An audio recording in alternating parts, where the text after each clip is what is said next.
Ak by si mala napísať scenár o svojom živote, aký žáner by to bol? Tragikomédia s prvkami thrilleru a grotesky, trošku muzikál a skončilo by to dobre.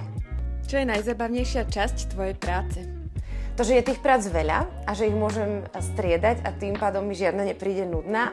Aj divadlo, aj to, že píšem, aj vyrábať vlastne obsah na sociálne siete. Čiže moje content kreatorstvo, to milujem.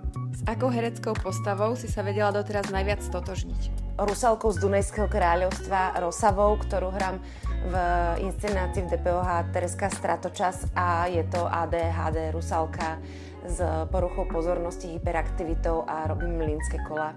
To mi Jano Gordulič napísal na telo.